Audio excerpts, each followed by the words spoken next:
Presenting the transcription feature, Superman! Up in the sky! Look! It's a bird! It's a plane! It's Superman! And now, Superman, strange visitor from the planet Krypton, who came to Earth with physical powers far beyond those of mortal men, and who fights a never-ending battle against crime and injustice, disguised as Clark Kent, mild-mannered reporter for a great metropolitan daily. As our story opens today, Kent and his editor, Perry White, are on their way to the Chinese section of the city in response to an urgent summons from Dr. Chi Wan, learned scholar and collector of Oriental art.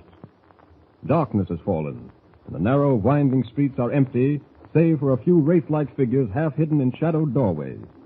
Here and there, a dim light burns in a store window piled high with bits of jade, lacquered boxes, and all manner of strange curios from a land beyond the seas.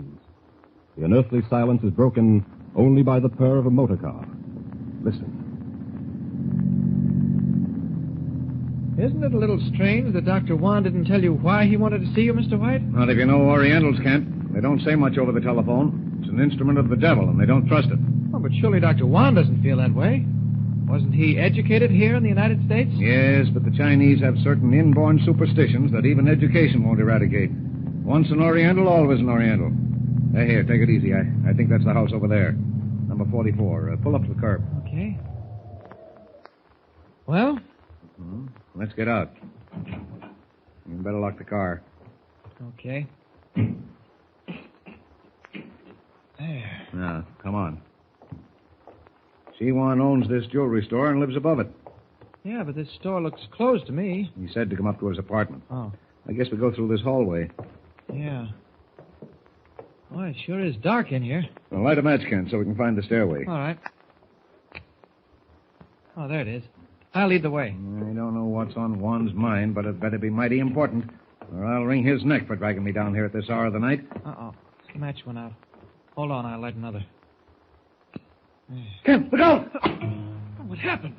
Someone threw a knife at us. I saw him when you lit that match. What? Crouched down there in the hallway. Well, is he still there? No, he ran outside. And in the maze of narrow streets out there, you'd never find him. Oh. Now, where's the knife? Wait a minute. Here, stuck in one of the steps. You're a lucky boy, Kent.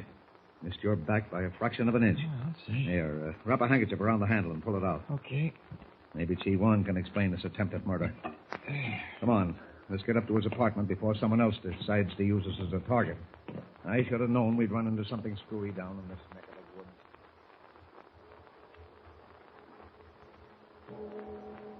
And you cannot know, my honored friend, how pained I would have been if harm had befallen you. Not nearly as pained as Clark Kent would have been if that knife had landed in his back instead of the step. Lucky thing I happened to look around just as that yellow devil let it fly. It was one of my countrymen? Yeah, I think so. Now, look here, Chi Wan. What's this all about? People don't go around hurling knives at strangers without reason. There is reason. Good and ample reason. May I speak freely? Go right ahead. Kent's one of my ace reporters. I brought him along because he has a peculiar knack for ferreting things out. Don't count too much on that, Dr. Wan. Mr. Kent, in this hour of tribulation, I must count on everything.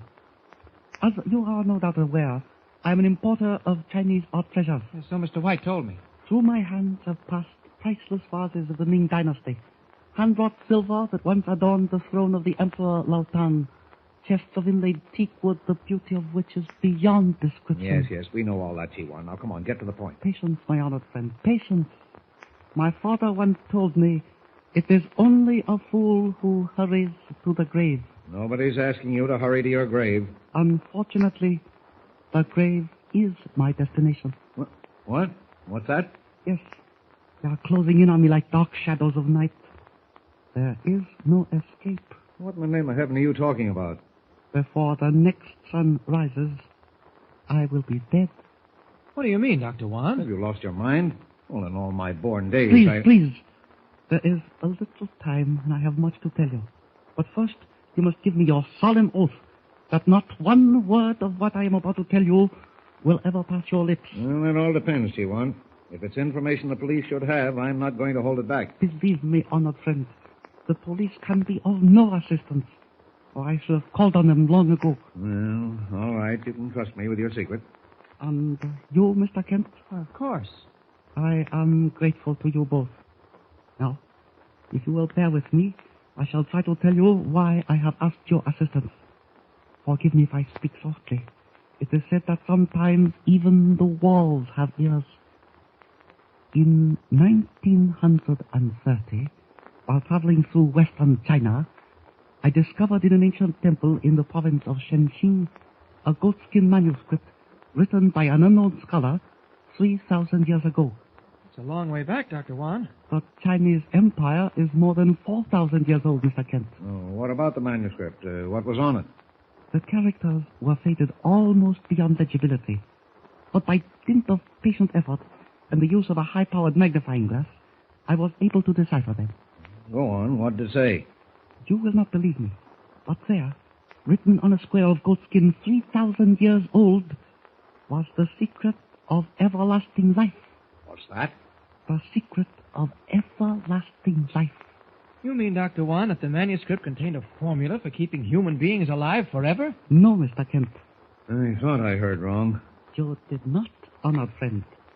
The manuscript said that he who finds the 10 teeth of the sacred green dragon will have life everlasting. No. Wait a minute, Chiwan. I'm a busy man. I run a newspaper, and the owners of that newspaper don't pay me to chase pink elephants or green dragons. Please, I beg of you, do not treat this matter lightly. Well, if you think either Kent or myself can waste time hunting for a green dragon, well... I have already found the dragon. Where, Dr. Wan? In the ruins of the Shenxing temple. It was an idol, hand-carved. But the teeth were missing. Vandals had stolen them. Who'd want a handful of teeth, even from a green dragon? You do not understand. The 10 teeth of the sacred dragon are 10 pieces of pure jade, each one of which is engraved with a Chinese symbol. Go on, Doctor. Each symbol describes a rare herb found only in the lofty mountains of western China.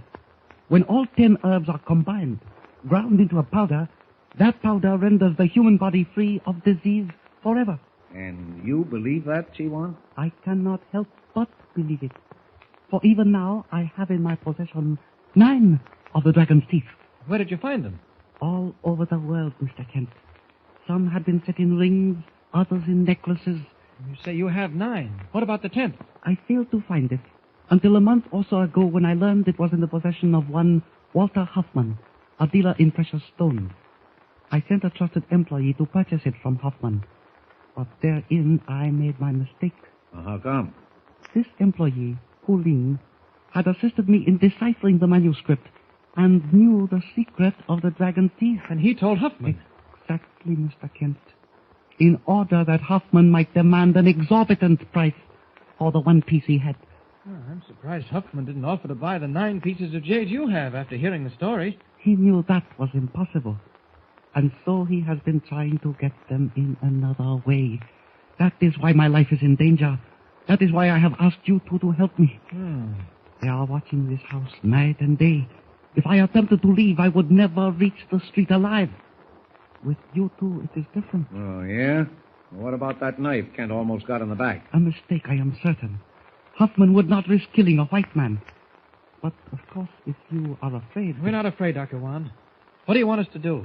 I want you to take the box containing the 9 pieces of jade. Yes? If anything happens to me, deliver the box to Professor Henry Wells, head of the Oriental Department at the National Museum, and tell him what I have told you. All right. And another thing, you must promise me that if ever the dragon's teeth reveal the secret, that it will be given to the world without cost. Kent, do you think it's safe for us to carry that stuff out of here? What if some of Huffman's hired killers pounce on us? We'll keep an eye out now that we know the setup. You know, T1, it'd be much simpler to just call the cops. No, there would be questions to answer, stories in the newspapers. It is best that only a few be aware of the dragon's teeth, lest all of humanity be made to pay dearly for a secret that belongs not to one man, but to the world. All right, we'll take a chance. Where's the box? I shall get it. But first, you must join me at tea. Only this morning I received a special shipment of a delicate, aromatic blend. You will like it, I'm sure. Well, what's that? My servant with the tea. Excuse me.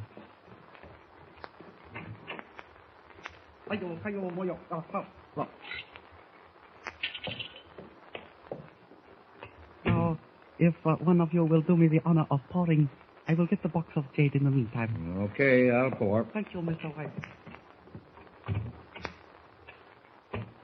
Well, Kent, what do you make of it? I don't know, Mr. White. It's puzzling. Certainly you don't believe that nonsense about the 10 herbs, grinding them into a powder and getting something that'll cure all disease. Oh, Dr. Wan didn't say it would cure disease. He said it would keep humans from getting disease. Whatever he said, it's voodoo stuff, and it doesn't make sense to me. We'll take the box of jade and deliver it to Professor Wells at the National Museum. But as far as believing they have any special value, those dragon's teeth, well, I don't go for that kind of witchcraft. Well, that's what people said when the Chinese discovered gunpowder, Mr. White. They called it witchcraft. I know, but say, don't tell me you've fallen for Chi Wan's story. Here, have some tea. Oh, thanks. I don't drink it. No, I haven't fallen for anything, but it might be possible. After all, doctors have discovered medicines that keep people from contracting various diseases. We'll see. This tea is good. Leave it to the Chinese to dish up a good cup of tea. Try some, Kent. No, thanks. You don't know what you're missing. Nothing like a good cup of tea. Kent! What's the matter, Mr. White? My throat. It's tightening up. Mr. White! That tea, it's poison. Mr. White! He's collapsed. I'll stretch him out on the couch. There we are. Now to find Dr. Wan.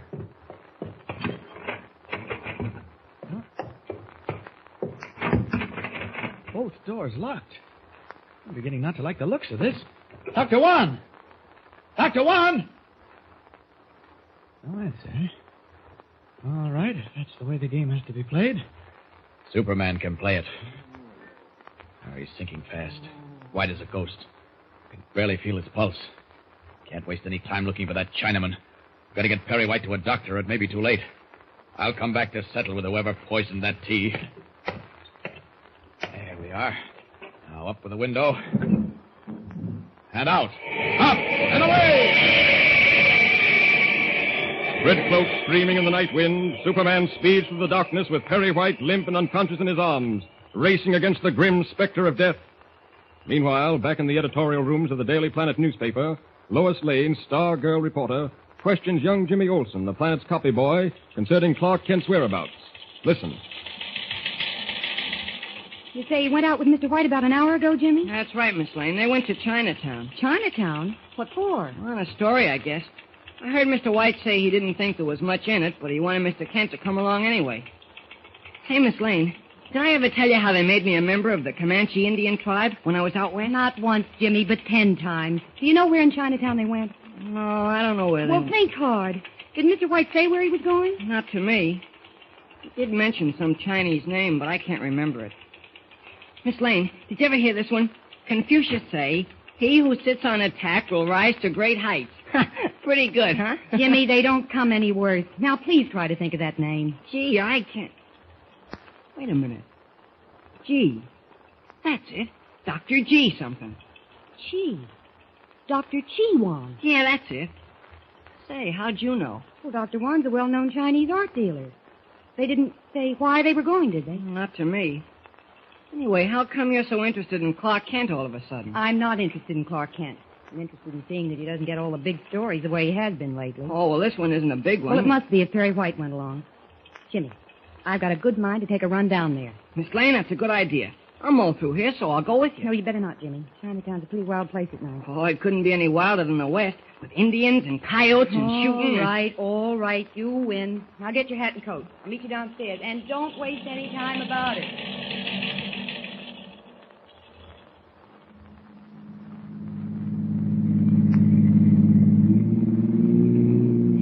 Was dancing on a drum with about 1,000 Indians circle around me. Me, Miss Lane, because I was their chief. Boy, oh boy, it was some fun. Jimmy, unless you stop telling me about that trip out west over and over again, I'm going to have the driver pull this taxi up to the curb and throw you out. Oh, gee, Miss Lane, isn't it interesting? Yes, very interesting. The first time. Oh, heck, there's so much to tell. Listen, sometime we've got time, I'll tell you all about how Tumbleweed taught me how to shoot a bow and arrow. You see, Tumbleweed was such a good shot himself, he figured with him teaching... Jimmy! Okay. Don't say another word. Hey, where are we anyway? In Chinatown. Dr. Wan's place is on the next block. I hope Clark Kent doesn't get mad because we followed him down here. That's the least of my worries. Well, Well, it looks as though we've arrived. That'll be 85, lady. Here you are. All right, Jimmy. Want me to wait, lady? No, thanks. Okay.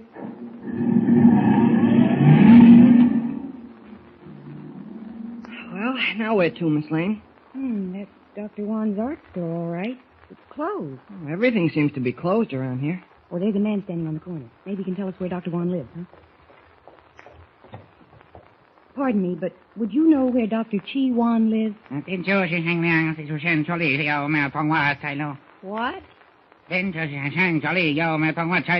Oh, you don't know how to ask him. Listen to this. Please, you telling me where find the place Chi Wan livey or something? Yeah? Yeah? Yeah? Oh, okay, thanks. Thanks very much. Well, what did he say, Jimmy? Gee, I don't know. I couldn't understand him. Well, let's take a look at the store. Tight shut. Well, there's a card stuck in the glass, Miss Lane. What does it say? Let's see. If store is closed, inquire upstairs. Well, that means he lives above the store. Should have thought of that. Come on. This must be the entrance, through the hallway. It's pitch dark. How do we find the stairs? Stumble over him, I guess. I haven't any matches. Oh, here they are, Miss Lane. Be careful. You go up first, and I'll follow you. Okay. Are you sure Mr. White said he was coming to see Dr. Chi Wan, Jimmy? Jimmy? Jimmy, where are you? Right here. Why didn't you answer me? You had me scared to death. I thought I heard someone moving around in the hallway. But I guess not. Well, don't do that again, will you? When I talk to you, please answer. I'm beginning to feel sorry I brought you along. Gee, I didn't mean to scare you. All right, come along. Miss Lane, what is Jimmy? There is someone down the hallway. I'm sure of it. How do you know? I can hear someone moving. Shh. Hear those boards creak? Oh, I don't hear anything. Listen. Yes, I heard that. Jimmy, what'll we do? Maybe it's just some tramp moving around. Miss Lane, let's get up to the landing. Okay, I wish it wasn't so dark. He's coming up the stairs after us, whoever it is. Where's the door? There must be a door to Dr. Wan's apartment, Jimmy. Don't move. He's coming, all right. Jimmy, where are you? Right here. Stand back against the wall, Miss Lane. Here he comes.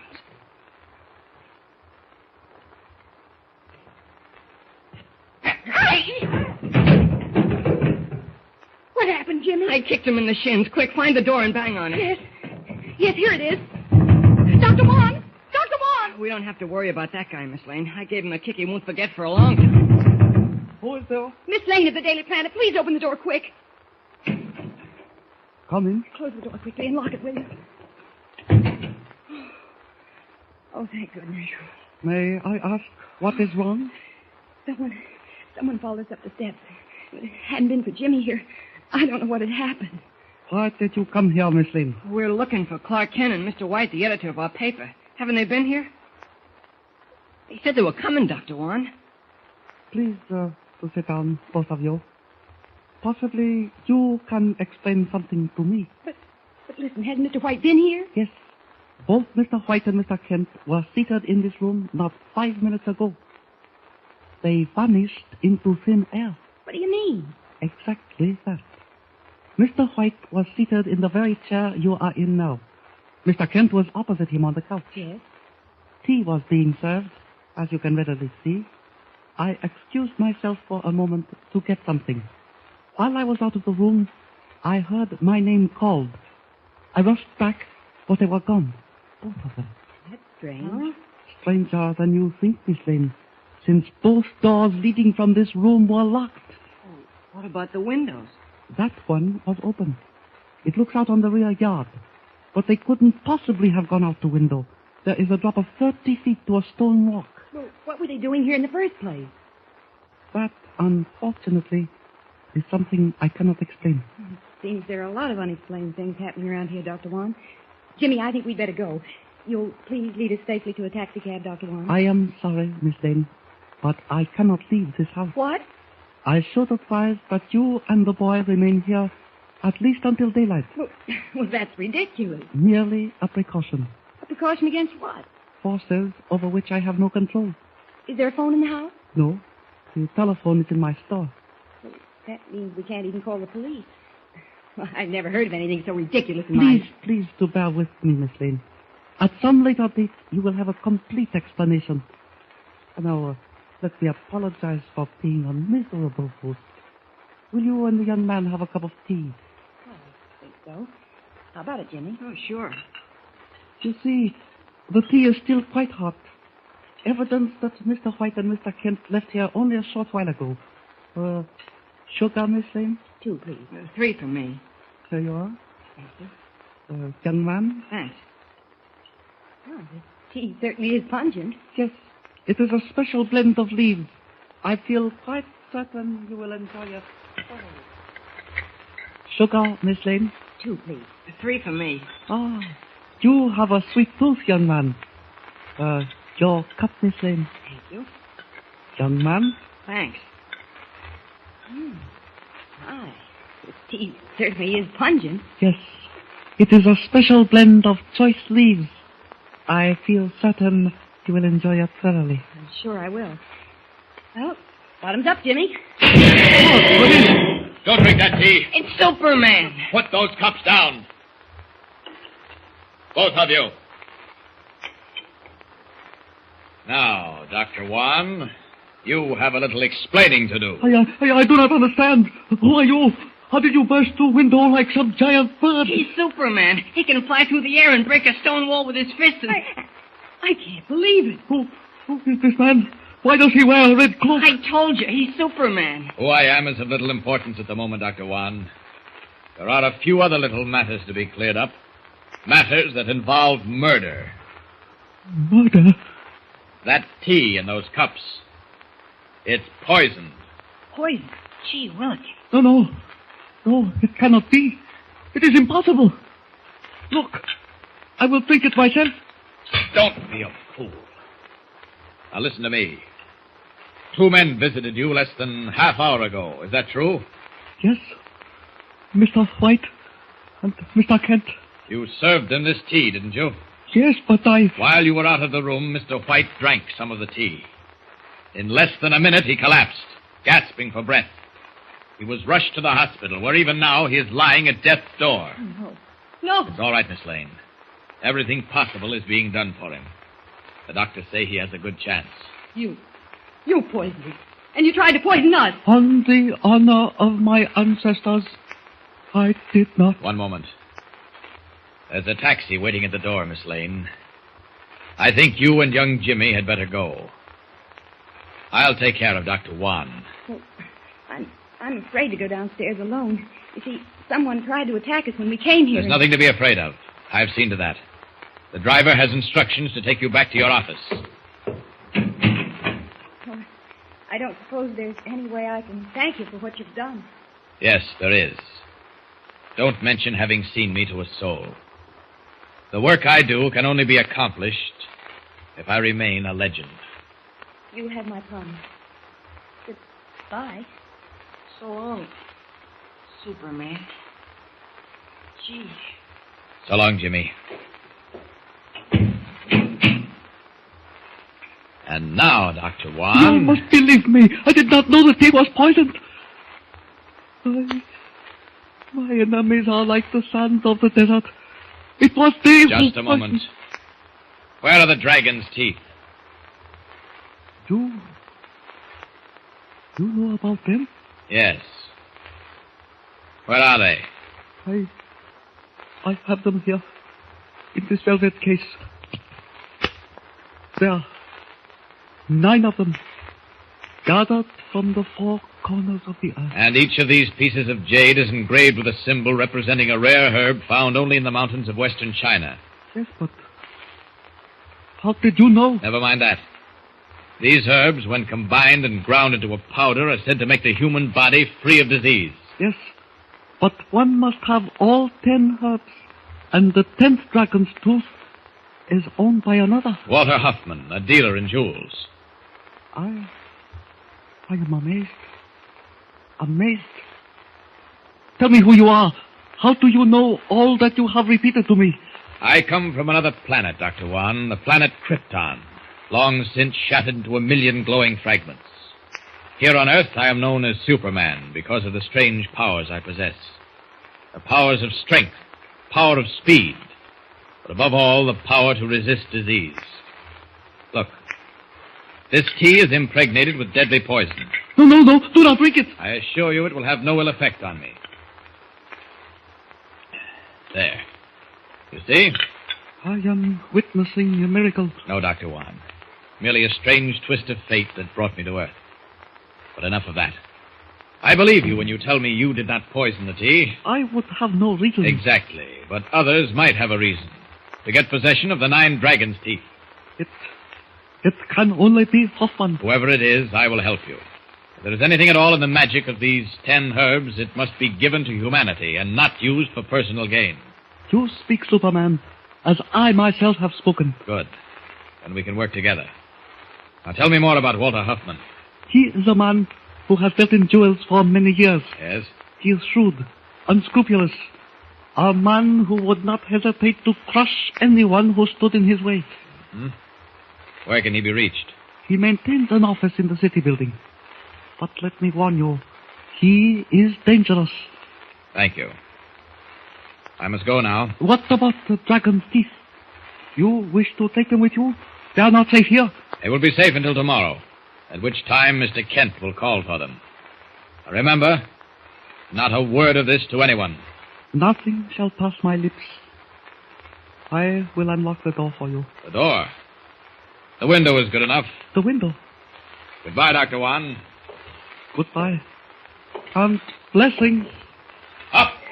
Up! And away! It is miracle. My eyes have seen miracle.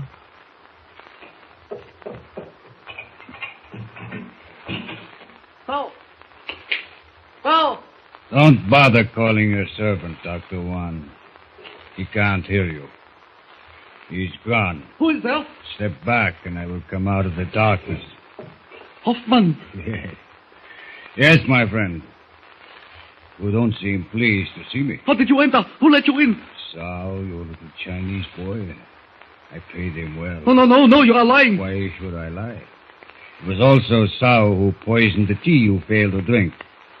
However, I did not come to discuss my methods with you.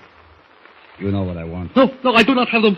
They have been taken That away. velvet box in your hand. Don't try to hide it behind your back.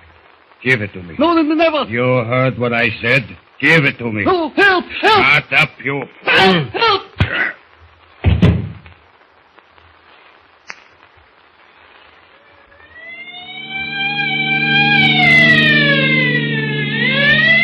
Calling Radio Car 782.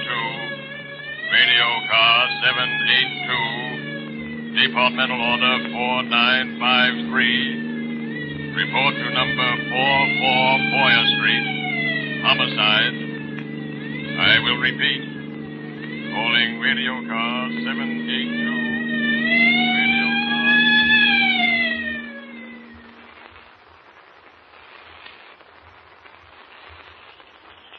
Copy, boy, copy.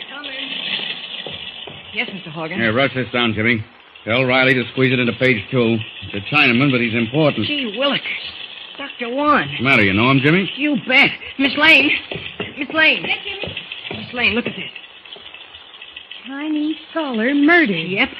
Dr. Chi Wan, eminent authority on Oriental art, was beaten to death tonight in the living room of his apartment at 44 Boyer Street. Jimmy, is this your idea of a joke? It's no joke, honest it isn't. It just came in on the teletype from police headquarters. Read the rest of it. Okay.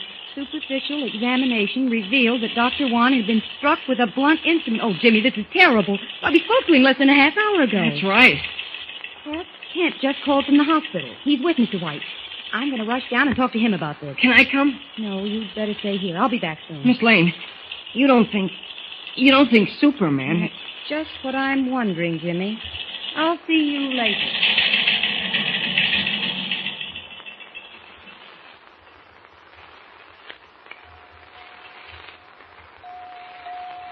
Dr. Marston wanted in surgery.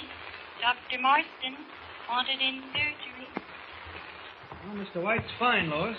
Too bad you can't see him, but visiting hours are over. Well, that's not what I rushed down here for. Here, read this. What? Great Scott. Why, this is impossible. I just left him. You just left him. Well, I mean about an hour or so ago.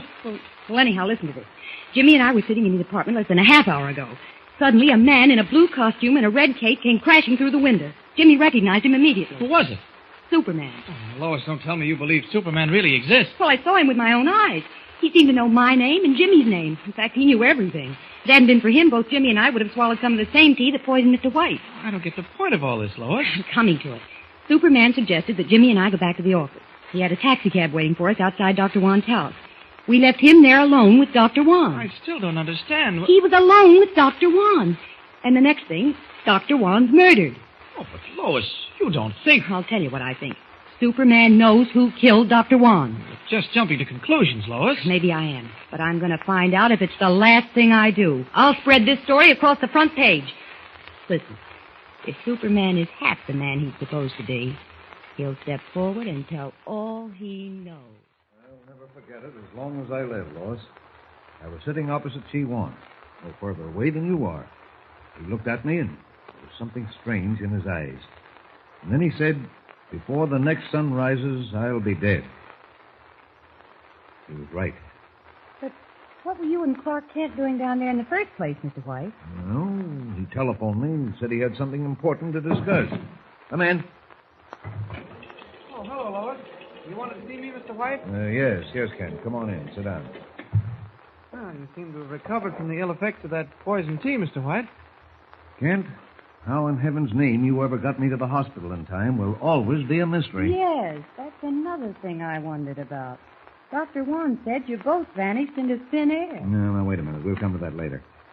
Oh, Kent, I was telling Lois how poor Chi Wan called the turn on his own death. Yes, he seemed to know it was coming. But you still haven't told me what you two were doing at Dr. Wan's apartment. Why you went there. What happened? Well? You tell her, Kent. Well, here's the whole story, Lois. It seems that Dr. Wan had discovered an ancient Chinese manuscript that revealed a great medical secret. The secret of everlasting life. What? The manuscript said that the 10 teeth of the sacred green dragon were each engraved with a symbol describing 10 medicinal herbs found in the mountains of western China. Wait a minute. What's the sacred green dragon? It was carved out of wood. They used it as an idol in a Chinese temple. And its teeth were pieces of pure jade. Oh. Go on. Well, these 10 herbs, according to Dr. Wan's interpretation of the ancient manuscript, when ground into a powder, would render the human body free of disease. Sounds like a pipe dream to me. That's what I said. Well, at any rate, Dr. Wan had found 9 of the dragon's teeth, and the man who owned the 10th, a jeweler named Walter Huffman, was trying to get them away from him. Dr. Wan feared for his life and wanted Mr. White to take the 9 pieces of jade in case anything happened to him. That's when I took a drink of that poison tea and went out like a light. That's right. Dr. Wan was out of the room at the time getting the jade, but Mr. White looked so sick I couldn't wait for him to return. So I guess that's about where Jimmy and I came in. You see, I figured you were both out on a big story, so I followed you down to Chinatown with Jimmy. You shouldn't have done that, Lois. Well, maybe not, but I did. At any rate, we got to Dr. Wan's apartment after being chased up the steps. He told us you'd been there, and he was completely baffled by your sudden disappearance. Then he offered us some tea. Both Jimmy and I were about to drink it when someone came crashing through the window and knocked the cups out of our hands. Now, you can laugh if you want to, but it was Superman. You hear that, Kent? Lois says this Superman was dressed in a blue costume and a red cloak. Yes, she told me. Well, what do you make of it? It's a little hard to believe. Kent, young Jimmy Olsen spoke to me a few hours ago. Swore that he'd seen Superman 3 or 4 times, down in South America and out west. Have you ever seen him, Kent? Who, me? Yeah. You've been with Jimmy on all those trips. Oh, I can't say I have, Mr. White. Well, I saw him, and I'm not nearsighted. Not only that, but I'm convinced he was the last one to see Dr. Wan alive. We should make every effort to get him to come forward and tell his story. Well, what do you think of that, Kent? Lois wants me to run a front-page appeal to this Superman, whoever he is. Wait a minute. I have it here. Listen to it. An open letter to Superman. 3 days ago, the brilliant Chinese scholar, Dr. Chi Wan, was brutally murdered in his apartment. The Daily Planet has reason to believe that you, Superman, were the last person to see Dr. Wan alive. In the name of decency, we ask you to come forward and tell all you know. How does that strike you, Kent? Well, it doesn't, Mr. White. Why not? I don't know, but I don't think it'll do any good. I think the best bet is to question Walter Huffman. The police have already done that. They can't pin a thing on him. Hey, you must have a reason for not wanting Superman to come forward, Mr. Kent. What is it? Reason? Why should I have a reason? Oh, I don't know, but I wonder... Well, the only thing is that if there's no such person as Superman, we'll be the laughingstock of the city. Wait a minute. I thought I heard someone at the door. Oh! Jimmy! Jimmy Olsen. Now, what do you mean by eavesdropping at my office door? Well, I didn't mean it. What? I mean, I couldn't help it. Well, just what do you mean? Close the door, Kent. Well, I heard you talking about Dr. Chi Wan and Superman, and before I knew it, I was down on one knee listening through the keyhole. Listen, you're all wrong about Superman. He's as real as you are, Mr. White. Remember when we were out west with Comanche Joe, Mr. Kent? Didn't the Indians see him flying through the air, and didn't they call him the man who flies like a bird? Didn't they? Yes, but... And even before that, when we went down to South America to find that sunken gold ship, didn't Superman rescue me from that tunnel where those Spanish fellas locked me up? And didn't I talk to him? You said you did. Well, I did. Well, Superman's real, all right. He's the strongest guy in the world. He can knock a hole in a brick wall and push over a locomotive. That's enough. But I tell We're you... not paying you to make speeches. But listen, Your Mr. job is White, to run copy. Now get back to work. Go on. Yes, ma'am. What? I mean, yes, sir. Go on. Get out. All right, I'm going. Poor kid, he's scared stiff. Wait a minute, Kent. I want to think over this open letter to Superman that Lois wants me to run. Are you really serious about running that, Chief? Well, I'm not sure. Well, do as you see fit. I'm going to investigate Walter Huffman. The police reported that Dr. Wan's 9 pieces of jade are missing. And it's my hunch that not only is Huffman responsible for Chi Wan's death, but that he now has all 10 dragon's teeth. So what's the use of running that open letter? Don't you agree with me, Chief? No. Give me the press room. But, now listen, Chief. Fogarty, Perry White. Save me a box on the front page. About 24 lines over 2 columns. Rip out whatever you've got there now. Work straight, Superman wanted in murder mystery. Work straight, Superman wanted in murder mystery.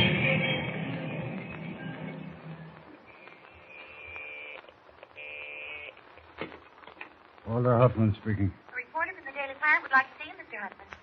The reporter? Yes? Send him in. The Daily Planet. Mr. Huffman? Come in, please. Thank you. What can I do for you, young man? Well, my name is Clark Kent, Mr. Huffman. I'm with the Daily Planet. Yes? The editorial staff is presenting a gift to one of our women employees who is about to be married. Yes? We thought a jade necklace might be a nice gift, and since I understand you deal in jade, I came to you first. You understand I deal in jade? Oh, yes. Don't you? Sometimes, Mr. Kent. Sometimes I deal in other things. Well, do you have some jade on hand? No, Mr. Kent. I have no jade. None at all? None at all. Oh. Well, that's too bad. Yes, Mr. Kent, it is too bad. You work for the Daily Planet. Yes, I'm a reporter. Then you have seen this paper. Huh? Oh, that. Oh, that's not in my department. I see. Not in your department. No. You know this Superman? Do I know him? No, I don't. Somebody on your paper knows him. Well, that I couldn't say. You couldn't say. No. Of course, you are aware that Chi Wan was my friend, that the police questioned me about his untimely death. I read that in the paper. Yes, of course. Well, now, about the jade, Mr. Huffman... I'm sorry, but I have no jade. Perhaps some other time, Mr. Kent. Thank you for calling. Well, Good day. Yes, goodbye.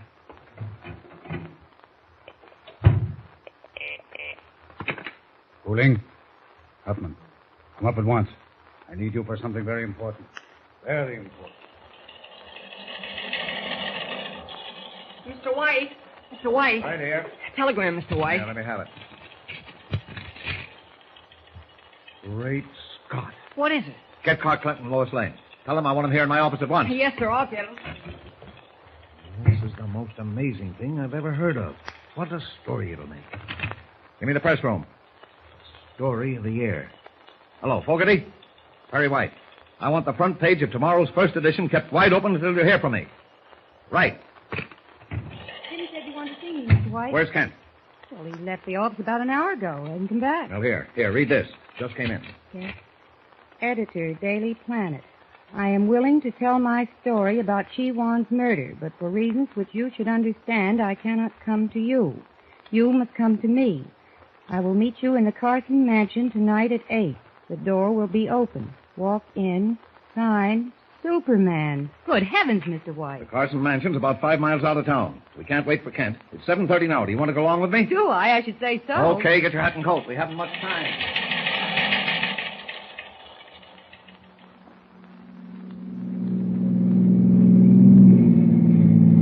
That's the place up ahead.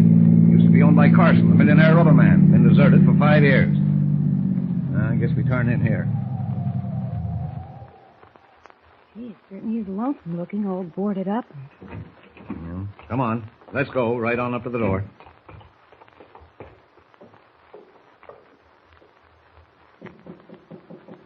Gee, certainly picked a lonely place to meet us. Didn't the telegram say the door'd be open? Huh? Oh, yes. And it is. Follow me, Lois. Mr. White, I don't like it in here. What's that? A bell. Tolling the hour. It's just 8. Mr. White, do you think that wire really was from Superman? Do you think he's here?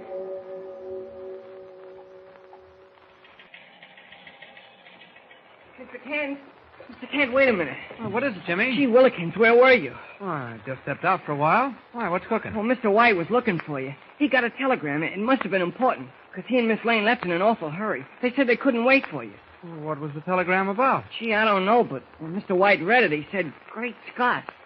You don't think maybe it had something to do with Chi Wan and the dragon's teeth, do you? Oh.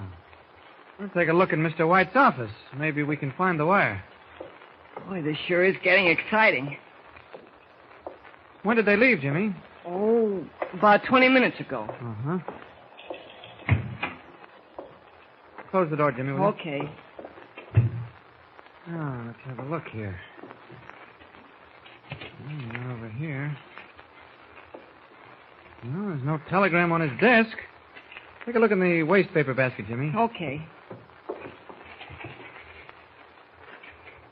No, I don't see it. Try and remember, Jimmy. Didn't Lois or Mr. White say who the telegram was from? No, they didn't. Well, it's not in the waste paper basket either. Wait a minute. We're just a couple of dumbbells. All we've got to do is call the telegraph office and get a copy of the wire. Sure, that's right, Mr. Kent. Oh, operator, get me the telegraph office. That's right. You say they left in a hurry, Jimmy? And how? I didn't even get a chance to ask Miss Lane what was up. Wait a minute. Hello? Telegraph office? This is the Daily Planet. Yes. We received a wire about a half hour ago. That's right. And we'd like to get a copy of it. Yes. Precious minutes slip away as Clark Kent endeavors to learn the contents of the mysterious telegram. Meanwhile, Lois Lane and Perry White are waiting in the musty darkness of the deserted Carson Mansion, listening to the distant peal of a church bell striking the hour of 8. What's that, Mr. White? That noise. Church bell. Tolling the hour. We're just on time. Mr. White, do you think he's here? We'll find out soon enough. Of all the wet, foul-smelling places I ever saw, this is the worst I've ever been. Shh.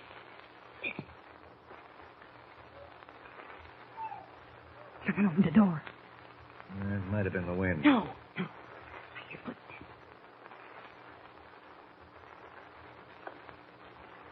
You're right. Who's there? Who's there? I don't hear the footsteps anymore. I'm going to strike a match. Don't strike any matches. Who are you? I am Superman. That voice, Mr. White. It isn't Superman. How do we know you're Superman? Show yourself. That I cannot do. You will have to believe me. You asked for information? I'm ready to give it to you. Ask him what he was doing at Dr. Wan's house. What were you doing at Chi Wan's house the night he was killed? What difference does that make? You're interested only in one thing. The man who committed the crime. Who was it? Listen to me. Listen carefully. The man who killed Chi Wan.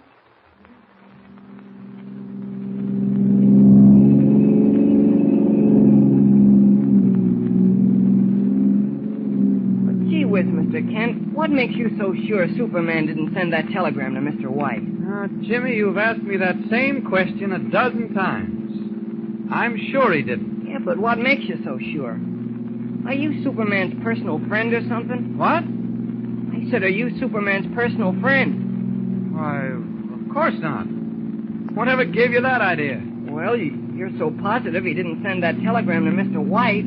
I thought maybe he told you he didn't. No, he didn't tell me anything. Nobody told me anything. Just keep your shirt on now. We'll get to the bottom of this in short order. Okay. Ah, that's the Carson mansion up ahead. What are you stopping for? I think we'll go the rest of the way on foot. Come on, Jim. Say, there's a car in the driveway, Mr. Kent. Yes. Mr. White's car. Keep your voice down, Jimmy. The house is all boarded up. Mm-hmm. It's been empty for years. Here, get on the grass. That gravel makes a racket. Okay. Do you think Miss Lane and Mr. White are inside the house? I imagine so. Come on. We'll sneak up to this window. Some of the boards have been torn loose and the glass is broken. Listen to me. Listen carefully. I hear a voice. Quiet, Jimmy. The man who killed Chi Wan is known to me and me alone. Mr. Kent, did you hear that? Quiet, Jimmy. Who is that man? Who killed Chi Wan? That's Mr. White talking. Yes, I know. Quiet. I will be able to tell you within 48 hours. In the meantime, you must make no attempt to find out for yourself. Why must we wait 48 hours? Because he doesn't know. He's lying. He isn't Superman. Gee, Mr. Kent. You stay here, Jimmy. Don't move from this spot. I'll be back. I figured something like this was happening. Looks like it's high time the real Superman took over. Now, if this back door is open... No, it's locked. And I'd crash through, but I don't want to make too much noise. Yeah, this window will do the trick. Rip the boarding off quietly. Quietly. There, that's one. Blast this noise. Two. One more and I can climb through once I get the window open. There. That does it. Hope nobody heard me. Now to raise the window. And up over the sill. There. This must be the kitchen. I can hear voices from the front of the house. It's a good thing I can see in the dark. There's nothing I can tell you now. You must wait 48 hours. No, my phony friend. We're not waiting. I'll just open this door quietly. But how do we know whether to believe you? How do we know you're Superman? Who else could I be? That's what I want to know. Hey, let go of me! What's happening? Mr. White! Wait a minute. I'll light a match. Did you hear that? Something's happened. Here. Here's a light now. Look. There on the floor. Great Scott. It's a man. Out cold. Lois! Mr. White! That sounds like Clark Kent's voice. Mr. White! Now, what in the name of heaven are you doing here? Jimmy and I decided to follow you after we got a copy of that telegram. What happened? Everything that could happen. What consign this match up for nothing? Here, wait. I've got a flashlight in my pocket. There.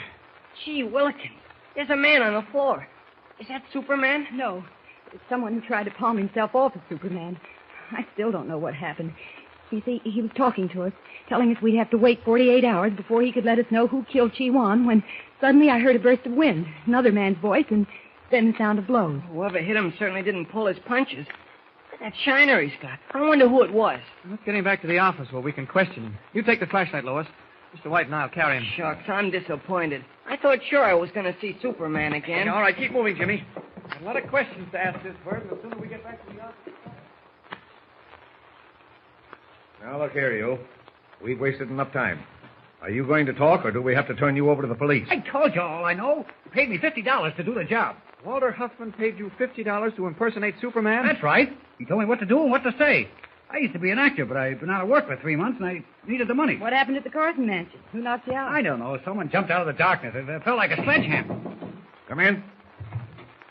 Well, what is it, Reynolds? I checked Huffman's office. It's closed. Nobody there. Elevator boy says Huffman and the Chinaman left a couple of hours ago. They were carrying bags. Okay. Here, take this guy out. Okay. Call Captain Riley at headquarters and have him picked up. Yeah. You said if I talked, you'd let me go. You didn't talk enough. Take him, Reynolds. Come on. Dirty low down. Well, now where are we? Exactly right where we started from. No, we're not. I've got it. What have you got? Well, it all ties in. Huffman told this actor to tell you he'd reveal Chi Wan's killer within 48 hours. Why 48 hours? You tell me. Because he needed 48 hours to get away with the 10 pieces of jade, the dragon's teeth. Where could he get to in 48 hours? To the west coast, where boats leave for China. Reynolds just told us he was seen leaving his office building carrying bags. Hu Ling, the man who used to work for Dr. Wan, was probably with him. Kent, I think you've hit it. Call all the airlines. Find out whether he took passage for California. If he did, we'll be on his trail so fast he won't know what happened.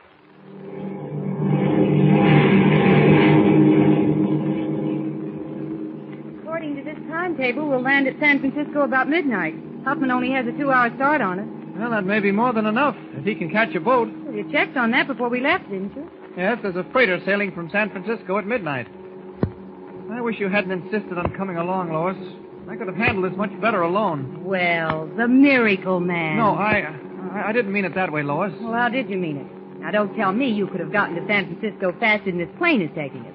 Well, maybe you can fly. I wouldn't be a bit surprised. Oh, now you're being silly. Oh, no, not at all. You do everything so well, it isn't beyond the realm of possibility to believe that you can float through the air with the greatest of ease. Oh, let it go. We've got a long trip ahead of us, so just relax.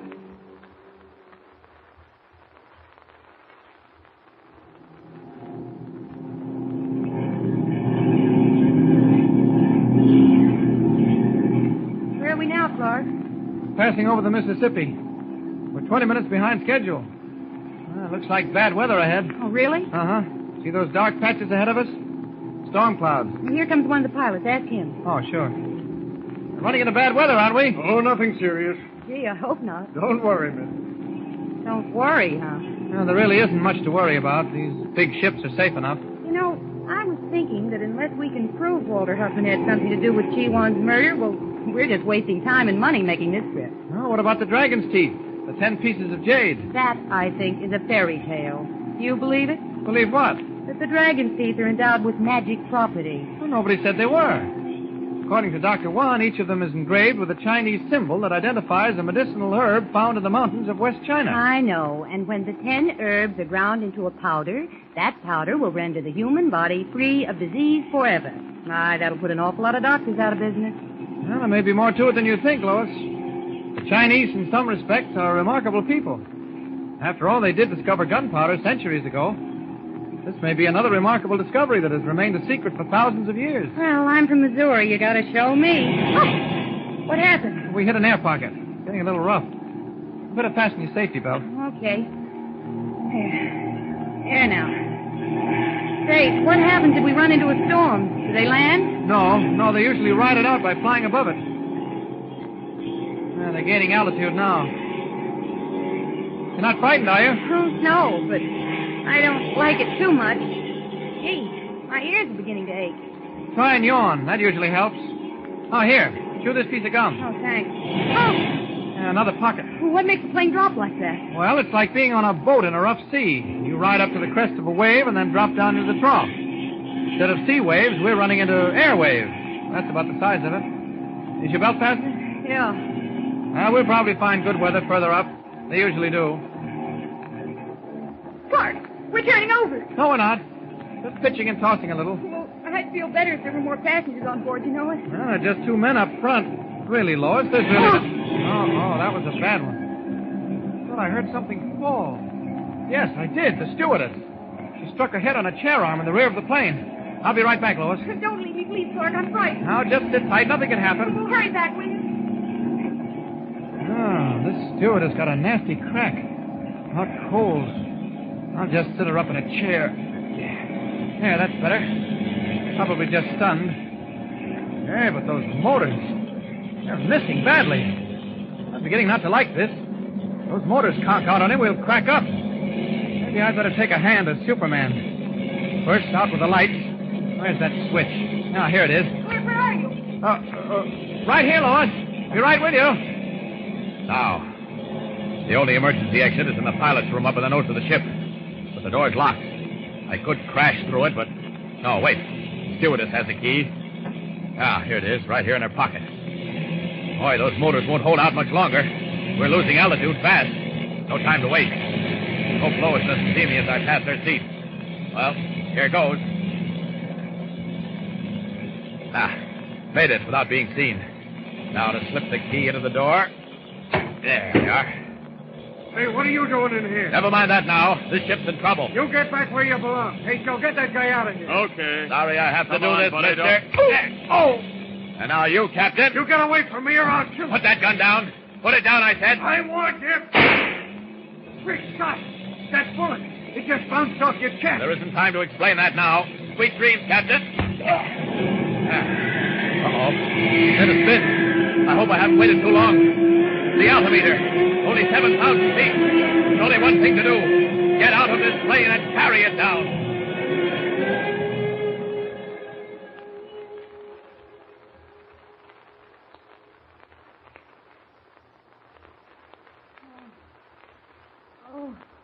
You're all right, Lois. Here, drink some water. Oh, what happened? Nothing at all. You just fainted. The plane. It was falling, twisting. Then everything went black. Yes, but the pilot managed to land in an open field. Well, where are we now? In a hotel 5 miles from where the plane came down. Now, look, Lois, I've got to go on, and I don't think you're in any condition to travel. Certainly not by plane. But there's a storm. The plane can't be flying. Well, I've arranged for a private ship. You can't fly in weather like this. It's suicide. Well, the pilot of this plane is an ex-Army aviator. He'll get through. Now, you'd better spend the night here and then take a train back east in the morning. All right, if you insist. I think it's best. Tell Mr. White I'll call him the moment something breaks. So long. Bye. And good luck. Thanks, Lois. As he stepped from the elevator on the main floor of the hotel, Clark Kent walked quickly through the lobby, confident that now he could be waiting at San Francisco when Huffman arrived. But unknown to him, two bright, beady eyes followed him. The eyes of Walter Huffman. Suddenly, the jeweler speaks to the sallow-skinned Oriental at his side. Fooling. Did you see that man who just passed through the lobby? Yes, Hoffman. He may be wrong, but he looked very much like that newspaper reporter who came to see me. Kent, I think his name was. Remember I told you about him? Yes, I remember. Was that not why we left so quickly, because of him? Exactly, Hooling. I thought they were suspicious, those newspaper people. How did he find out we were here at this hotel? That's what bothers me. He couldn't possibly know I decided to stop off here for a few days in case we were being followed. It's strange. Very strange. Maybe you are mistaken. Possibly. I'll see. You wait here.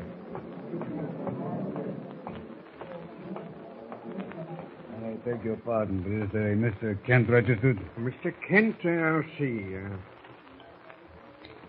No, sir, we have no Mr. Kent. A newspaper reporter from the East? No, I'm sorry. Oh, did you say newspaper reporter?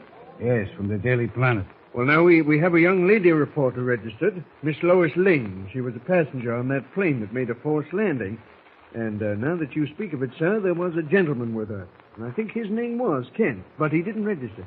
What room is Miss Lane in? Miss Lane is in 507. Thank you. All right, well.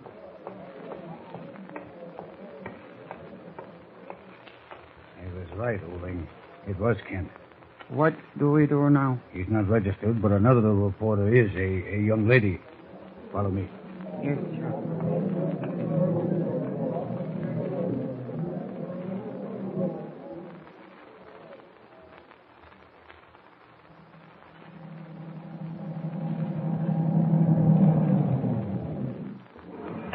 Fifth floor, please. Good night. Good night, sir. Now listen closely. The girl, her name is Lois Lane, is in room 507. I must find out what she and Kent are doing here. I will pretend I'm a friend of Kent's. You remain here in the hall. If he returns before I'm through, lead him away on some pretext. You understand? I understand. Perfect. Good. I won't be long. Who's there? Miss Lane? A friend of Mr. Kent. Just a moment. How do you do, Miss Lane? My name is Schmidt. Yes? I met Mr. Kent in the lobby. He's an old friend of mine. Well, won't you come in? Thank you. Mr. Kent said you had a rather frightening experience. Your plane was forced down? Yes, it was terrible. I don't suppose I'm much of an air traveler. How long do you and Mr. Kent expect to stay here? Well, Clark's left already. He's on his way to the coast. I'm returning east by train tomorrow. Oh, Mr. Kent is on his way to the coast. Business, perhaps? Yes. Did you say your name was Schmidt? Edward Schmidt. Well, if your name's Schmidt, what are the initials WH doing on that handkerchief in your breast pocket? I know who you are. You're Walter Huffman. Operator. Operator. Put down that phone. Operator. Oh! Now, pick your phone up. Replace the receiver on the hook. What do you want? Answer it. It was a mistake. Answer it. Do you hear me?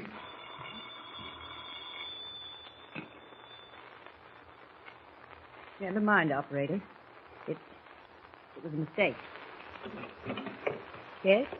How do you do? My name is Schmidt. Edward Schmidt. Wait a minute. Yes? If your name is Schmidt, why did your pocket handkerchief carry the initials WH? Huh? Oh, that will... You're lying. Your name isn't Schmidt. I know who you are. Walter Huffman. Now, wait a minute. Operator. Operator. Put down that phone. Operator. Oh. Now, pick up the phone. Pick it up. Replace the receiver on the hook. What do you want? Answer it. Answer it. Answer it. Do you hear me? Say it was a mistake. Never mind, operator. It was a mistake. Thank you, Miss Lane. You are a smart girl. What do you want? What do I want? Nothing. The question is, what do you want? For what reason were you and Mr. Kent en route to San Francisco? That's none of your business. I am afraid I will have to make it my business. You are following me. Why? Because you Say it, Miss Lane. Because I murdered Dr. Chiwan. You don't have to be afraid. I'm not afraid. So you think I am responsible for Chiwan's death? Of course you have evidence. Enough to send you and that Chinese partner of yours to the chair. Really? I am sure Hu Ling will be interested. Don't move, Miss Lane. It might be dangerous. Hu Ling. Yes, Husband. Come in. Hu Ling, this is Miss Lois Lane, reporter for the Daily Planet newspaper. This humble person is honored, Miss Lane. Miss Lane has just told me, Hu Ling, that she has enough evidence to send both of us to the electric chair for the murder of Chiwan. There is an old Chinese proverb, he who bears witness walks in the shadow of death. A very good proverb, Hu Ling. You can't frighten me. We are not trying to frighten you, Miss Lane. Are we, Hu Ling? Certainly not, Mr. Hoffman. That would be to show discourtesy to a lady. But we would like to know, Miss Lane, just what evidence you have. All right. I haven't any evidence against you. And yet you and Mr. Kent wasted no time following us. You must have had suspicions. I just accompanied Mr. Kent. I wasn't told why we were making the trip. You do not lie convincingly, Miss Lane. But that is unimportant. I think it would be dangerous to leave you here alone. I'm returning east in the morning. No. You are going west with us. But first, there is a little matter to attend to. How did Mr. Kent continue on to San Francisco? By plane. All planes were grounded because of the weather. He hired a private plane. Then we will go by train. Hu Ling, in that desk drawer you will find some telegraph blanks. Yes, Hoffman. These are the ones you wish? Yes, thank you. Now we will send Mr. Kent a telegram. Where can he be reached? I don't know. Come, Miss Lane. Don't make it difficult. Are there not other methods, Hoffman? I don't think that will be necessary. Well, Miss Lane? I tell you, I don't know. Very well. We'll have to make use of our ingenuity. Mr. Kent probably suspects that Hu Ling and I are journeying west to take passage on a boat for China. Therefore, he will search for us at the pier. Since there is only one line now operating between America and the Orient, the Eastern Star Line, that is where we will send a telegram. You are very clever, Huffman. Thank you, Hu Ling. Now, what shall we say? Doesn't matter what you say. He'll never get it. That is a chance we must take. Mr. Clark Kent, care of the Eastern Star Steamship Line, San Francisco. Return east at once. Very important. Love, Lois. Take this down to the lobby, Hu Ling, and see that it is sent immediately. Oh, yes, and purchase a veil for Miss Lane. A heavy, dark veil. I understand, Huffman. I shall return with haste. You're mad if you think I'm going with you, You Huffman. have two choices, Miss Lane. Either you accompany us quietly, or... I would rather not discuss the alternative. You wouldn't dare touch me. When men are desperate, Miss Lane, they will dare anything. Do not force us to take drastic action. You will be better off if you do as we say. Much better off.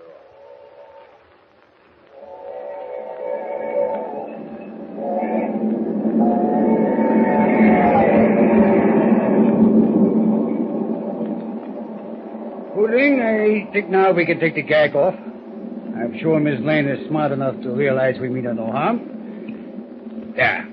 That's better. You thief, both of you. I am sure you do not mean I that. mean every word of it. If you think you can get away with this, you're crazy. Please, Miss Lane, you are tired. I will send a porter in to make up your berth. Come, Hu Ling. Remember, Miss Lane, we will be watching this drawing room. Don't do anything you may regret. Good night. With Lois Lane, an unwilling passenger on a westbound train, and Clark Kent about to receive a telegram that will send him hurrying back east, Walter Huffman stands a good chance of escaping the country with the precious dragon's teeth. Meanwhile, in the editorial office of the Daily Planet, Editor Perry White is making a frantic attempt to learn the whereabouts of Lois and Kent. Listen. What in the name of heaven do I have to do to get some information around here? Miss Kenyon! Miss Kenyon! Yes, Mr. White? Don't guess me. What about Kent and Miss Lane? Where are they? Well, I can't seem to find them, Mr. White. You can't seem to find out. Now, look here. That plane they were on was forced down at Briarville. Yes. What do you mean, yes? We got that in a news report. Yes, And Mr. they White. said... I told you not to yes me. Did you call the airline? Yes, no, I mean... What do you mean? Well, I called them. Well, what'd they say? Well, there were 4 passengers on the Oh, plane. what and- do I care how many passengers there were? What happened to Lois and Kent? Well, I'm coming to that.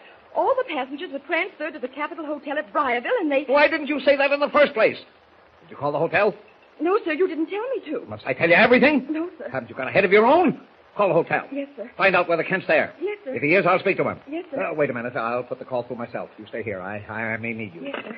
Hello. Get me the Capitol Hotel in Briarville. What? How should I know the number? Call me back. This newspaper certainly has more than its share of numbskull employees. 2 of my best reporters make a forced landing in a storm and haven't brains enough to wire or call me to tell me they're all right. Miss Kenyon. Yes, Mr. White. What did they say at the airline? Was the plane damaged? Did it crack up? No, sir. It didn't crack up? Well, no, they didn't say. Oh. Perry White. On your call to the Capitol Hotel, Mr. White. Yes? The Briarville Exchange does not answer, Mr. White. Why not? The wires are down because of a storm. I'm sorry, sir. All right, forget it.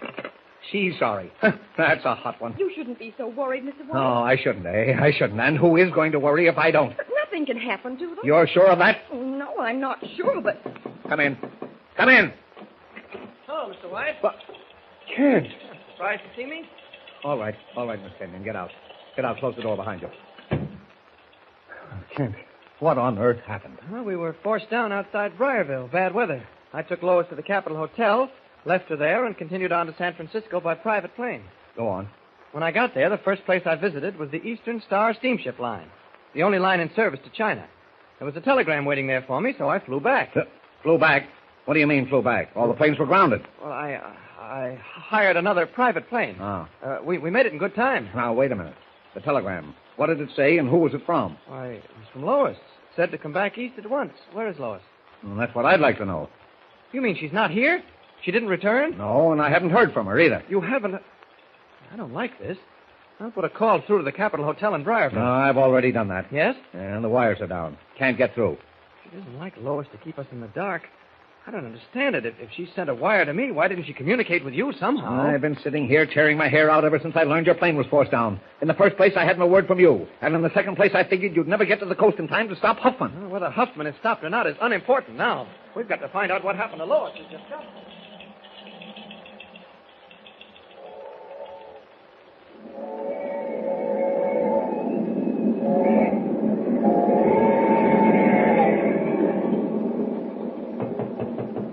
Come in. It's the porter, ma'am.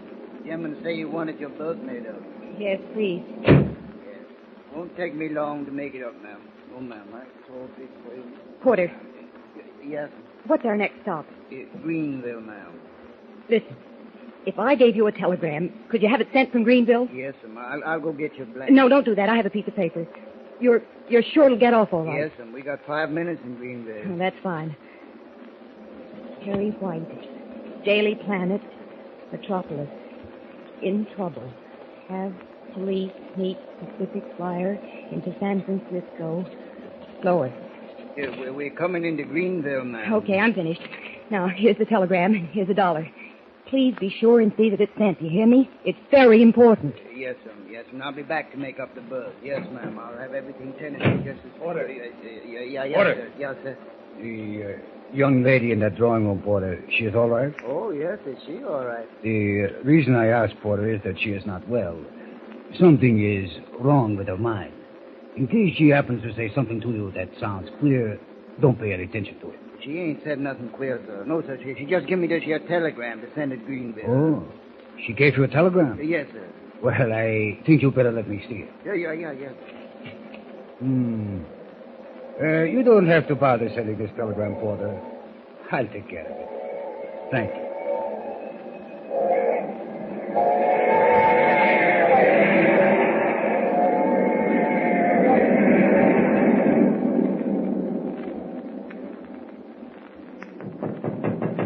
Come in. Hold him, ma'am. Gentleman said you all wanted your berths made up. Yes, please. Yes, won't take me long to make it up, ma'am. I have it done for you in just a minute. Yeah. Porter, Yes, ma'am. what's our next stop? Greenville, ma'am. Well, listen. If I gave you a telegram, could you have it sent from Greenville? Yes, ma'am. I'll go get your blanket. No, don't do that. I have a piece of paper. Yes, ma'am. You're sure it'll go out all right? Yes, and we got 5 minutes in Greenville. Okay, that's fine. Now, let's see. Harry White, Daily Planet, Metropolis. In trouble. Have police meet... Porter, what train is this? The Pacific Flyer, ma'am. Thank you.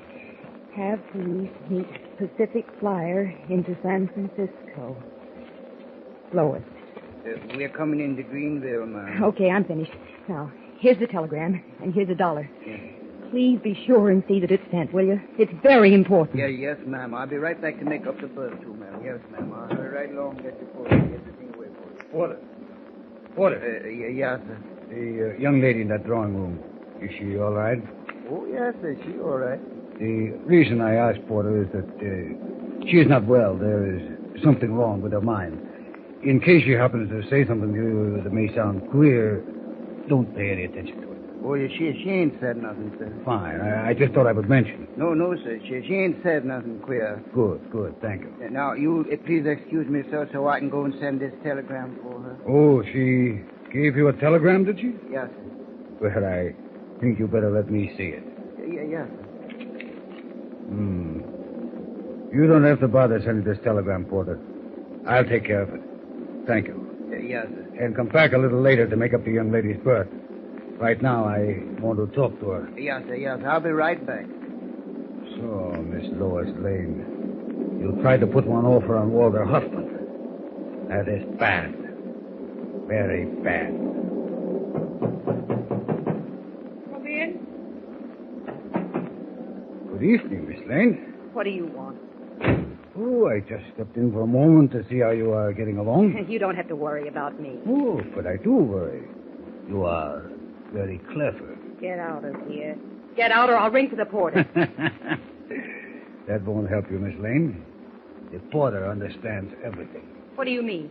I have explained to him that you are sick, that there is something wrong with your mind. Why, you... Don't excite yourself, Miss Lane. Get out of here. Get out, I say. I shall remain with you until the train pulls out of the station we are coming into.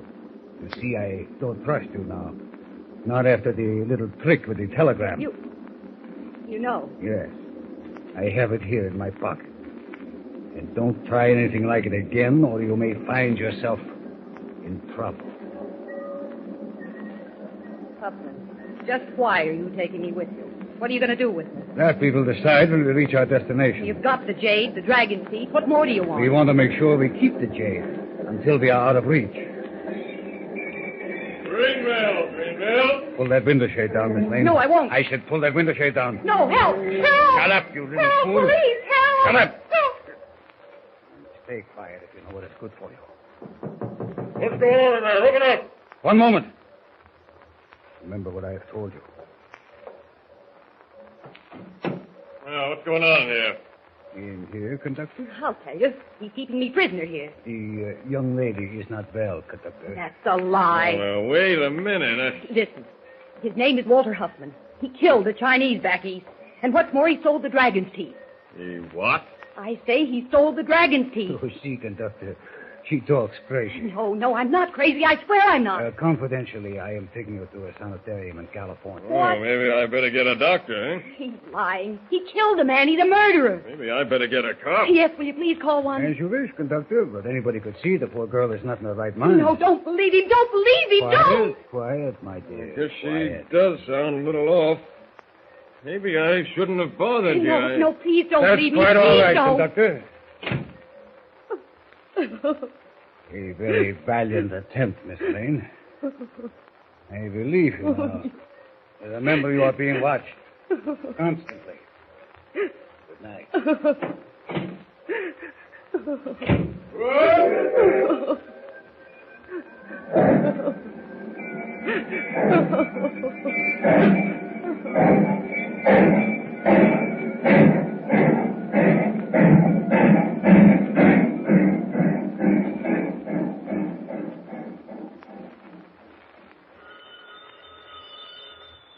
That may be your call to the Capitol Hotel in Briarville, Mr. White. Maybe the operator got through.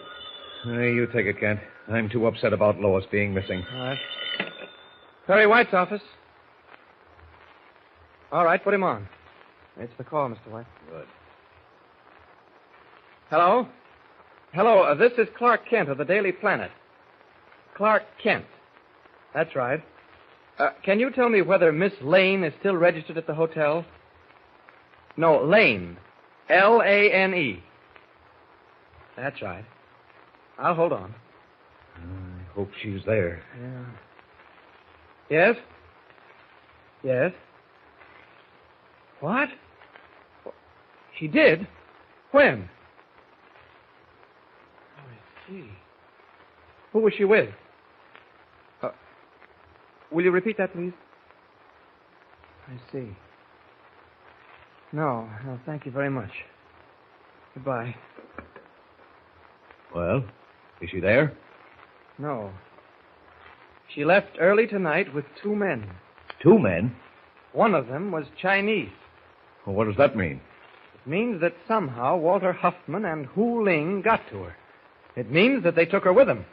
Kent, what are we going to do? I can see it all now. I suspected that telegram from Lois wasn't on the level, and now I'm sure. You see what happened? Huffman wired me in Lois's name to get me back from San Francisco. No, what's the difference? What happened? Where's Lois? How can we reach her? Well, the clerk said they must have taken the Pacific Flyer. No planes were running, and it was the only train out of Briarville. I'll have that train stopped and every inch of it searched. Hello, Don't- operator, don't operator. do that, Mr. White, don't. Huffman's no fool. He'll manage to slip through. I've got a better idea. Never mind, operator. Well, what's the idea, Kent? Briarville is more than 1,000 miles from Huffman's destination, the West Coast. Yes. The fastest train can't make it in under 10 hours. Well, what's your idea? I'll hop a plane and get to San Francisco before the train arrives. Then I'll meet Huffman at the station with the police. All transport planes are grounded. You know that. And anyway, I you can could... hire a private ship. No, nothing can get there in time. I'll get there. Believe me, Mr. White. No. We can't take a chance. There's too much at stake. But we won't be taking any chances. Now, look here, Kent. You're a smart boy. But there are a few things that you can't do, and one of them is whiz through the air like a bullet. Oh, maybe I... Oh. No, of course I can't, but the private plane I mentioned can make the trip in 9 hours, maybe less. Are you sure? I'm positive. All right, we'll chance it. But I'll go along with you. Oh, but you can't, Mr. White. Well, why not? Well, it isn't safe. Well, if it's not safe for me, then it's not safe for you. Oh, I don't mean that it isn't safe, but... Well, what in the name of heaven do you mean? Well, you see, it's only a two-passenger plane, Mr. White. That's the reason. There's just room for the pilot and one passenger, and since I can stand the trip like that better than you can, I thought... All right. Get going. But get this straight, Kent. Notify me the moment you contact Lois. Okay, so long. Racing into the Daily Planet locker room, Kent strips off his street clothes and reveals himself in the blue costume and brilliant red cloak of Superman. He waits for a moment to see that no one is observing him, then strides quickly to a window. I can catch the Pacific Flyer long before it reaches San Francisco. This is one time, Huffman, that you've bitten off a little more than you can chew. Up, and away!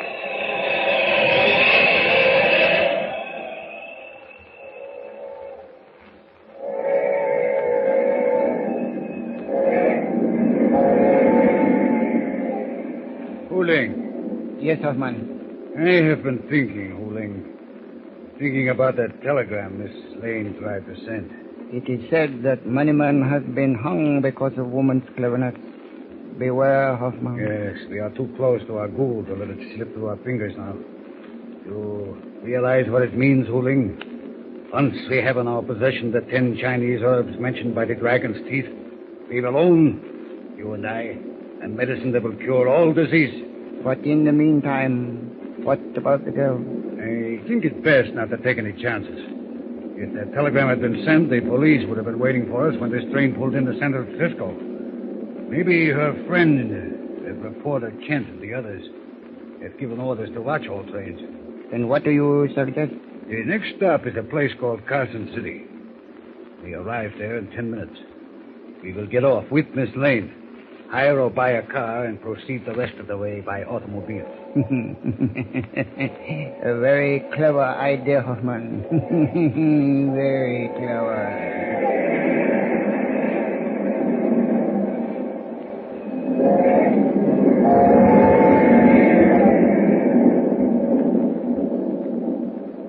Huling. Yes, Hoffman. I have been thinking, Huling.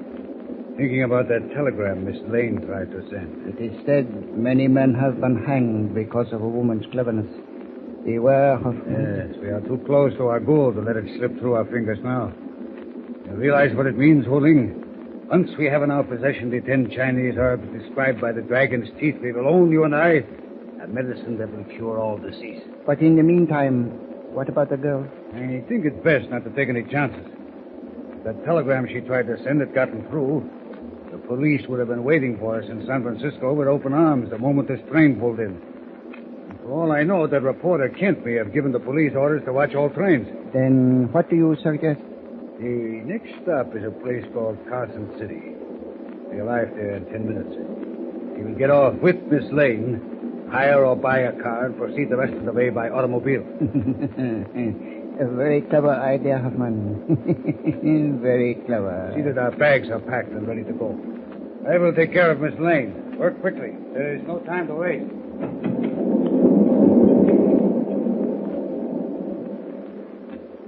Meanwhile, high above the dark countryside, a figure leaps forward in curious flight, following the thin ribbons of steel that wind in and out of mountainous ravines and over towering trestles.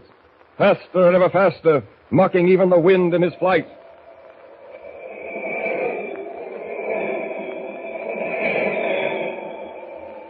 I hope this isn't a wild goose chase.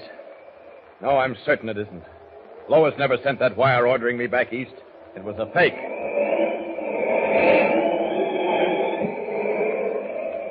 I should be sighting that train soon. It's somewhere here in the mountains, this side of Carson City. I'm almost sure Lois is on it. And if she is, that means Huffman is there, too.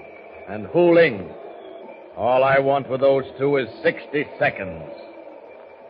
What was that? Sounded like a train whistle. Yes, it is. And I can see the train down below. Those flickering lights up ahead must be Carson City. Makes a stop there. I wonder whether I'd better wait until it pulls out of the station before boarding it as Clark Kent. And I'll just drop down a little closer and take a look. It's the Pacific Flyer, all right. The only train they could be on. I suppose I could get aboard now as well as any other time. Down! Down! Oh, just caught myself in time. There's a brakeman swinging a red lantern on the observation platform. Lucky thing he didn't see me. Well, now I'll have to wait until she pulls out of the station. Maybe it's best. She's slowing up.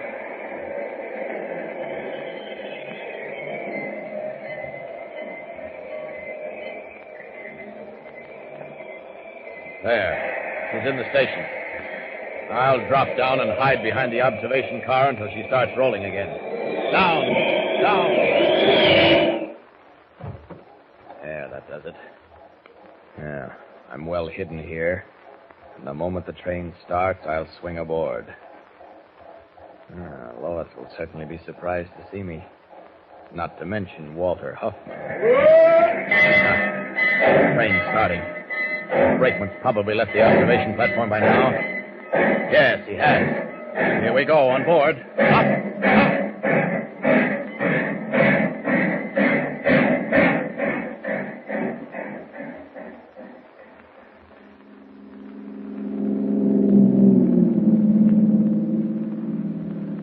Hello, Huling. I have a feeling we did a wise thing leaving that train at Carson City. Certainly no harm was done. Well, it won't help you, Huffman. Nothing will help you. Sooner or later, men like you and that Chinaman in the back seat gets what's coming to them. You must not lose control of your temper, Miss Lane. The sun is hot, and we have a long trip across the open plains. 300 miles. Conserve your energy. It is said that anger is poison to the blood. Oh, if you don't stop telling me what's said, I'll... Oh, what's the use? There's no sense trying to talk to either of you. You're not human beings, you're beasts. Those are very unkind words, Miss Lane. Have we not treated you with the utmost courtesy? Of course you have. Telling everyone I was crazy. Well, that, unfortunately, was unavoidable. You will admit, if you are at all fair, that it was clever, no? It's not clever, Huffman. It's diabolical. You've got the mind of a devil, Huffman. You are very complimentary, Miss Lane. I do not deserve it. You deserve everything that's coming to you, and more, and you'll get it. Perhaps. You better close that window, Miss Lane. The dust is flowing in. You were warned about that. Remember, the man you bought the car from said there might be a dust storm. You're not worried, are you? No, not the least bit. Good. I admire women who have courage. Yeah. It does seem to be blowing up. Keep your eyes open for road markers. We don't want to lose our way. Oh, this is your little party, Huffman. Keep your own eyes open.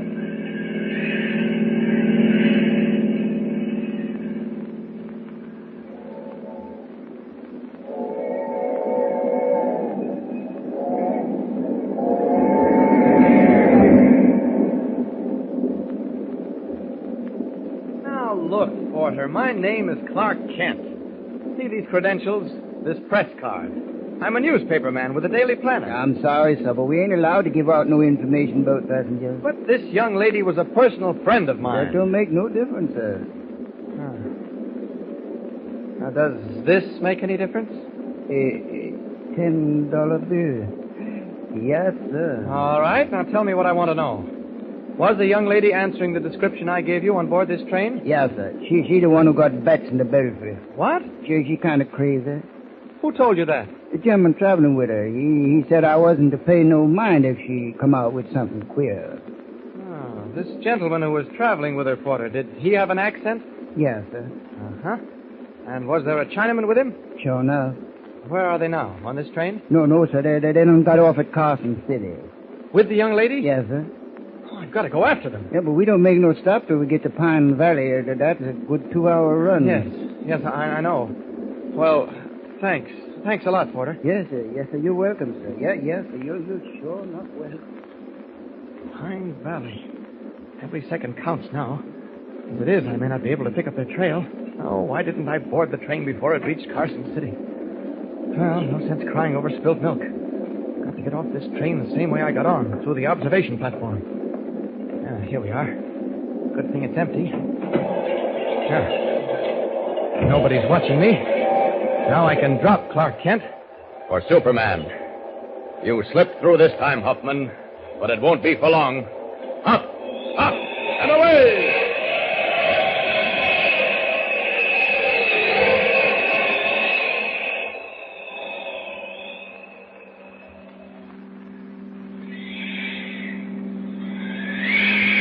Dust storm is getting pretty bad.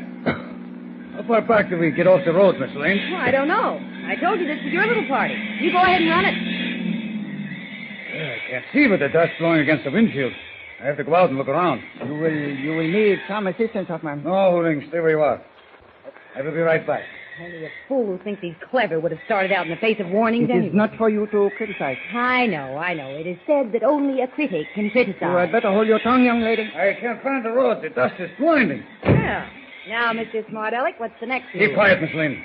I'm in no humor for joking. Well, what do? Sit here and let the dust bury us alive? We keep going as long as we can, across the plain.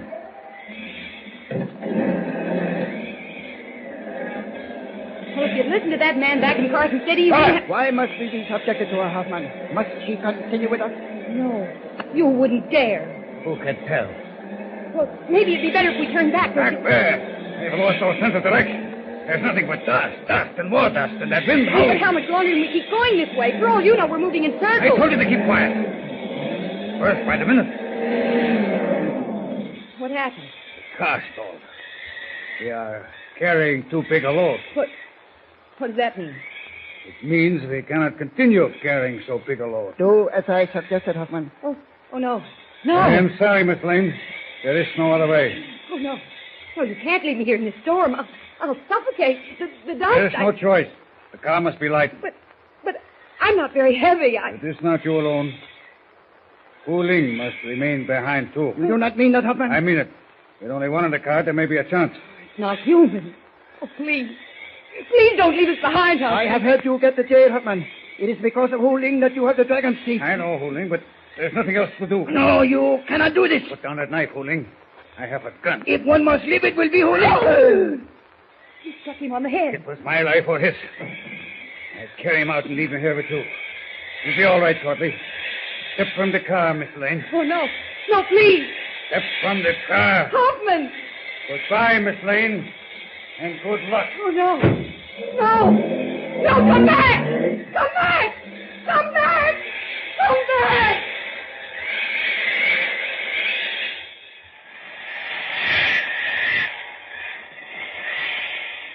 Hoffman, you can't do this to it. Hu Ling may be dying. His skull may be fractured from the crack over the head you gave him with your gun. You think it matters to me what happens to you, too? I have the 10 dragon's teeth. This car cannot carry the 3 of us through this infernal dust storm. So then you two must remain behind. But that's murder. We're miles from nowhere, and this dust storm is getting worse. I can hardly see or breathe now. That's too bad.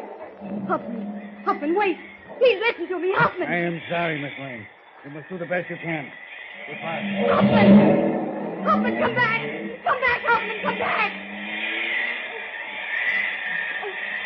I've got to do something.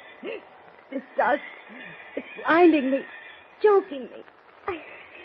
I must go on, but which way? Ancestors. Hu Ling. He's coming too. Here, Hu Ling. I'll help you get up. Hu Ling. You devil woman. Stay away from me. Devil woman? Yes, you devil woman. Ancestors, take her away from me. Take from me these million demons that bite and sting my face, blind my eyes, choke my throat. He's out of his mind. Ancestors, Huffman hitting him on the head with his gun. Ancestors. That's it.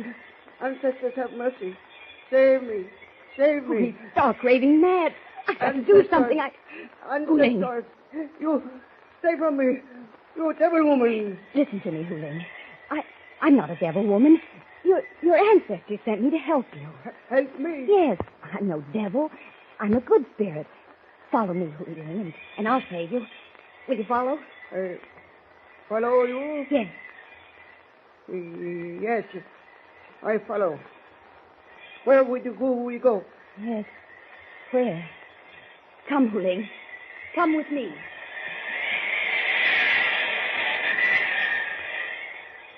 On into the swirling death of the dust storm walked this strange pair. A beautiful young girl leading by the hand a half-crazed Chinese. The dust-laden wind wraps itself around them, swallows them up like some great monster as they disappear from sight. Meanwhile, at Carson City, Superman has assumed his disguise of Clark Kent and is trying to pick up the trail of Walter Huffman.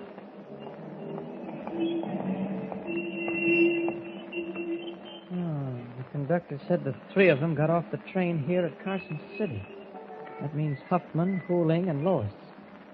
But why should Huffman decide to get off the train here instead of going on to San Francisco?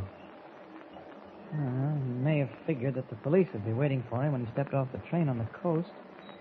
But he's got to get to San Francisco if he wants to take a boat to China. But how? No airport here, so he'd have to use a car. That's it, a car. That means he and the others are on their way to the coast in it now. Guess I'd better get a little information from that policeman over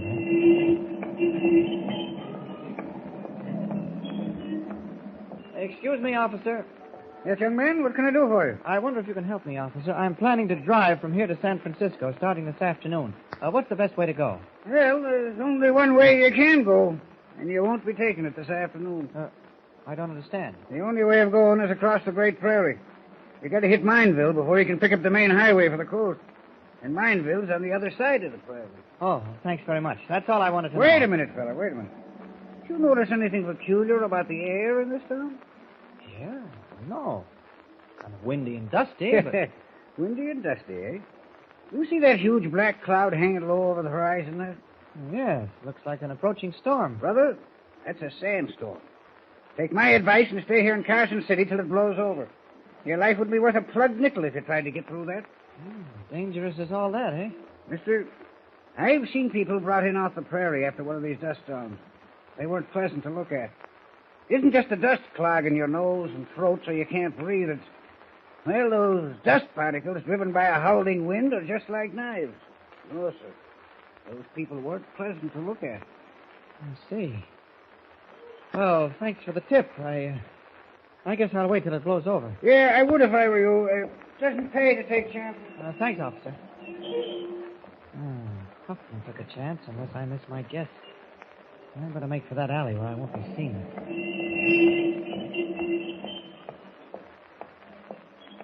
Unless I'm mistaken, the chances are Lois will be needing my help right now. Needing the help of Superman. Here's the alley. How to change quickly. There we are. Now, up, up, and away!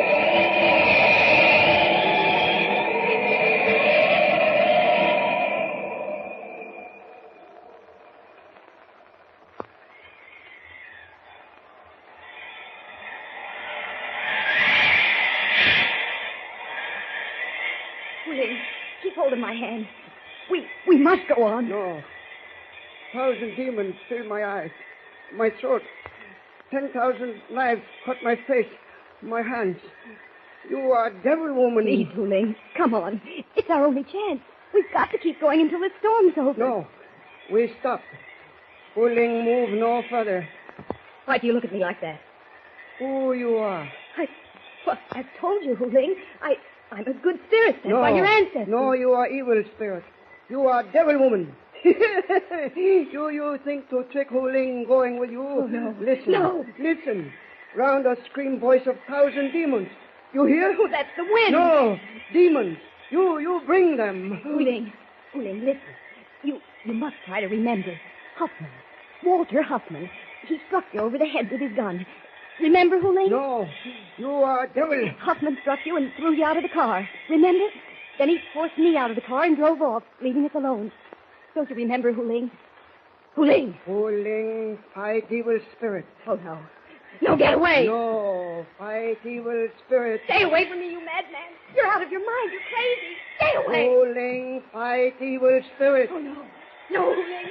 Please don't. Please. Meanwhile, red cloaks streaming in the gale, Superman speeds across the prairie, searching, his X-ray eyes piercing the wall of swirling dust. That cop was right. Easy to understand what this dust storm would do to a mortal person. I've got a feeling the quicker I get to Lois, the better. I only knew... Wait. There below me. Something.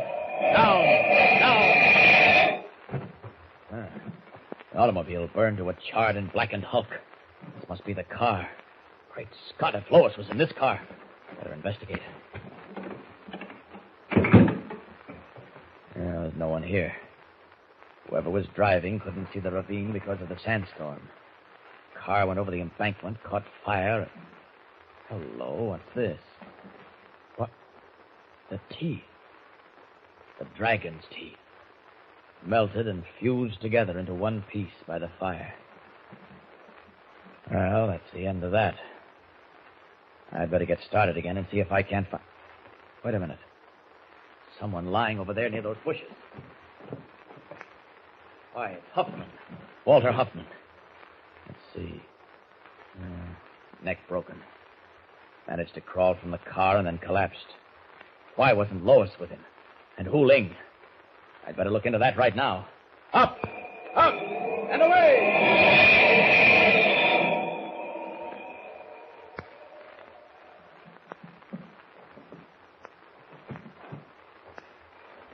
Hu Ling, fight she devil. Please, please, Hu Ling, you must listen to me.